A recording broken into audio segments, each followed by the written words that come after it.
안녕하세요, 여러분. 가정쌤이에요. 저번 시간 오리엔테이션 강의는 잘 들었나요?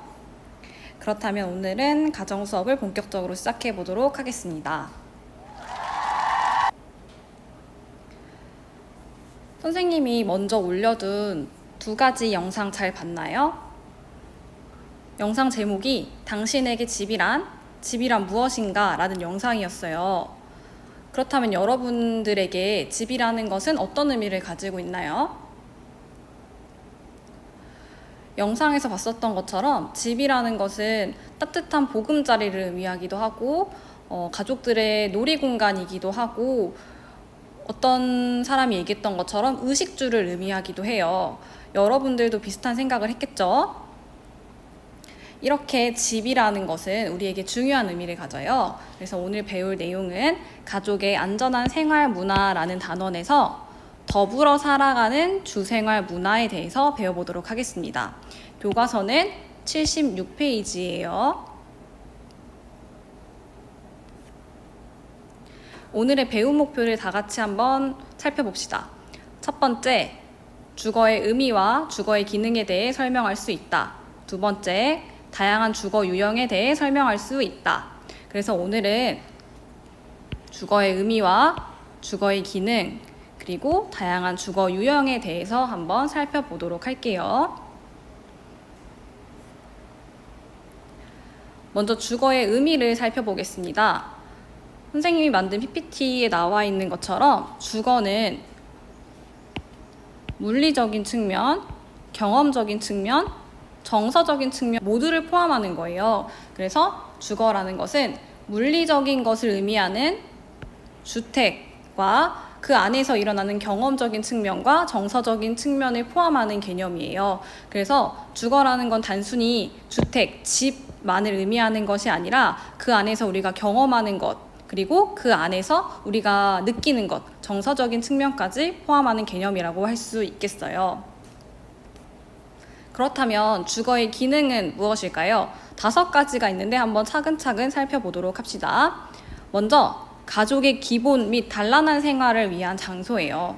그리고 외부 환경으로부터 가족의 생명과 재산을 보호하는 기능을 가지고 있고, 또 세 번째로는 자녀 출산과 양육 및 노인들의 안락한 여생을 보내기 위한 장소로서의 의미도 가집니다.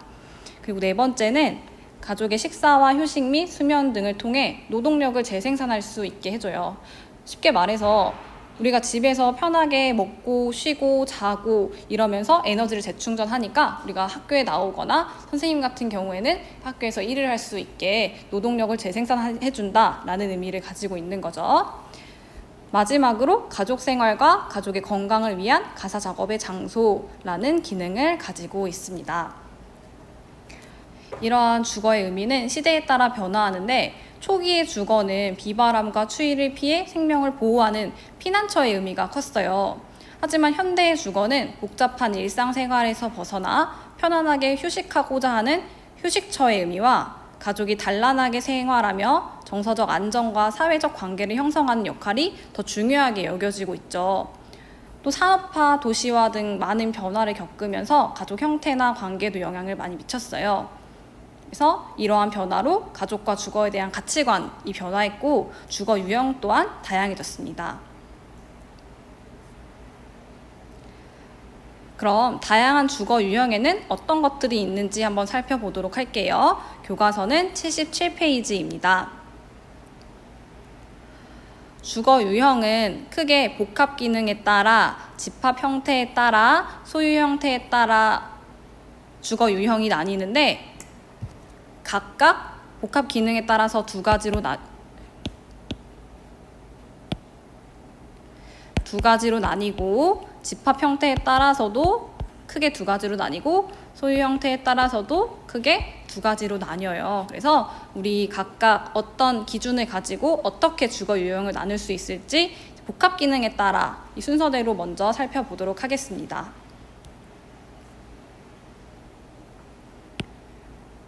먼저 복합 기능에 따른 주거 유형에 대해서 살펴볼게요. 전용주택이랑 병용주택으로 나눠볼 수 있는데요. 전용주택과 병용주택은 한자어로 생각하면 좀 편하게 의미가 다가올 수 있을 것 같아요. 전이라는 거는 오로지라는 의미를 가지고 용이라는 거는 쓰다라는 의미를 가져요.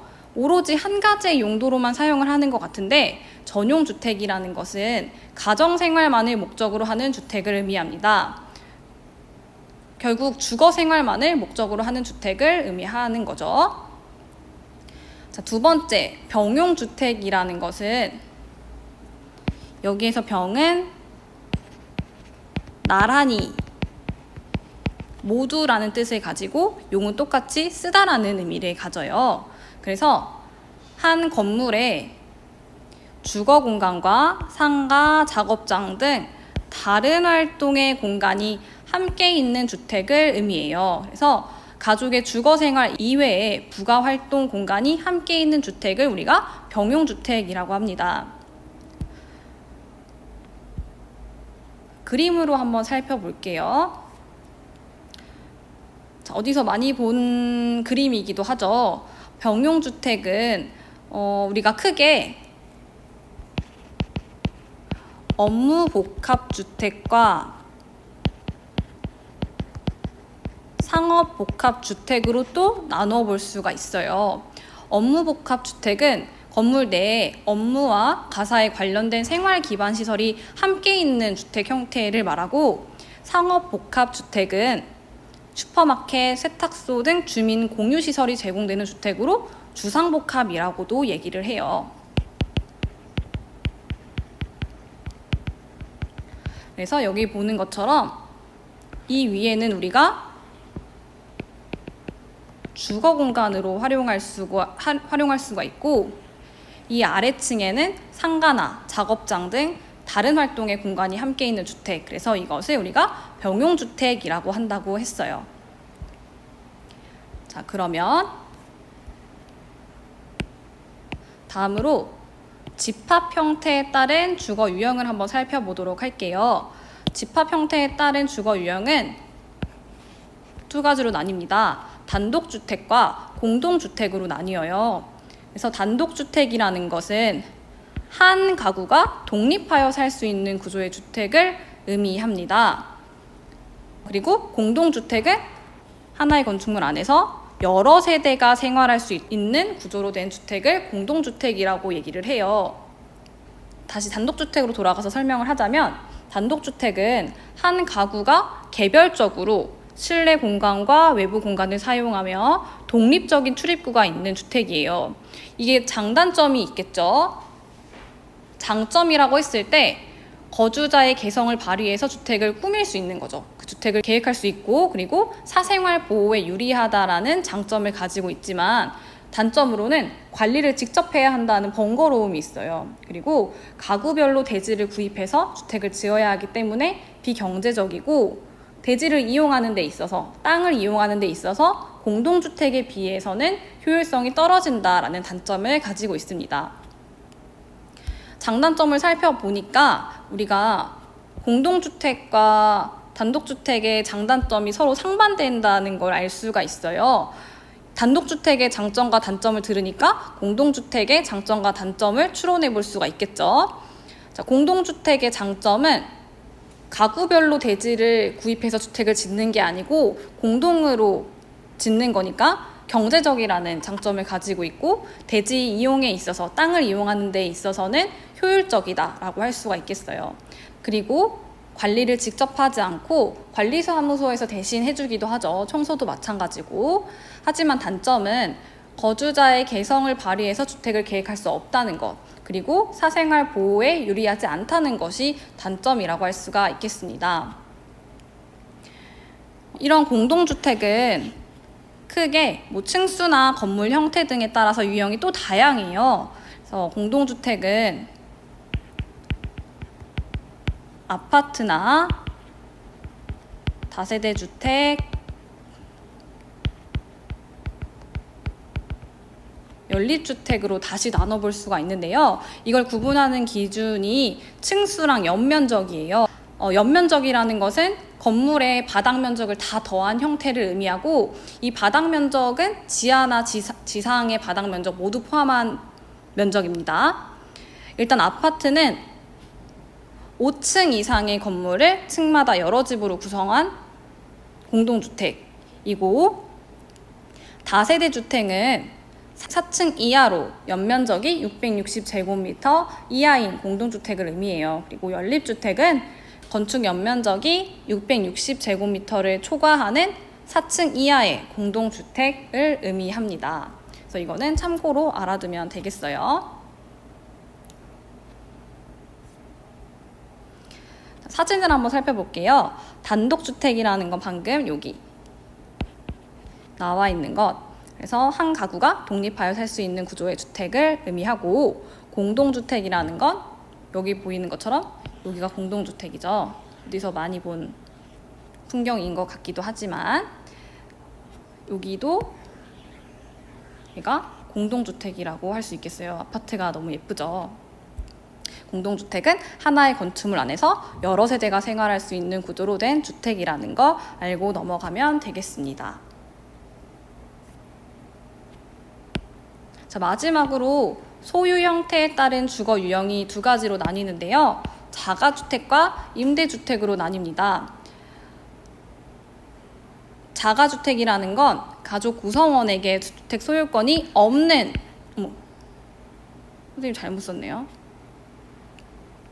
미안해요. 가족 구성원에게 주택 소유권이 있는 주택을 의미하고, 임대주택이라는 것은 정부나 다른 사람 소유의 주택을 일정 기간 동안 빌려서 사용하는 주택을 우리가 임대주택이라고 합니다. 그래서 예를 들면 전세, 월세, 공공임대주택을 우리가 예시로 들 수가 있겠죠. 자, 그래서 오늘 배운 내용에 대해서 한번 다시 정리해 보도록 하겠습니다. 오늘은 주거의 의미와 주거의 기능, 그리고 다양한 주거 유형에 대해서 한번 배웠었어요. 그래서 주거의 의미란 무엇이었을까요?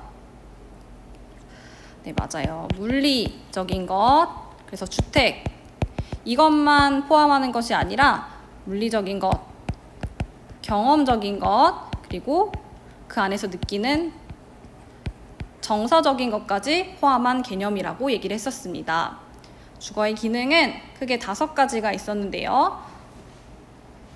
가족의 기본 및 단란한 생활을 위한 장소였고, 그리고 외부 환경으로부터 가족의 생명과 재산을 보호하는 것이었고, 자녀 출산, 양육, 노인들의 안락한 여생을 보내기 위한 장소, 가족의 식사와 휴식, 수면을 통해서 노동력을 재생산해준다. 그리고 마지막으로 가족 생활과 가족의 건강을 위한 가사 작업의 장소라는 기능을 가졌습니다. 5가지 있었어요. 그리고 마지막으로 다양한 주거 유형 보면은 크게 우리가 복합 기능, 집합 형태, 소유 형태로 나눌 수 있었고, 복합 기능에 따라서는 전용주택과 병용주택이 있었고요. 집합 형태에 따라서는 단독주택과 공동주택이 있었어요. 그리고 소유 형태에 따라서는 자가주택이 있었고 임대주택이 있었습니다. 그래서 각각이 어떤 의미를 가지고 있는지까지 여러분들 잘 기억하고 있어야 돼요. 우리 다음 시간에는 가족 형태에 따른 주거 선택이 어떻게 달라지는지, 그리고 가족 생활 주기에 따라서 주거 선택이 어떻게 달라지는지에 대해서 알아볼 거고, 추가적으로 77페이지 아래쪽에 있는 모듈러 주택에 대해서도 한번 살펴보도록 할게요. 자, 오늘 수업은 여기까지 하겠습니다. 오늘도 고생 많았고 건강한 모습으로 다음 시간에 만나요. 안녕.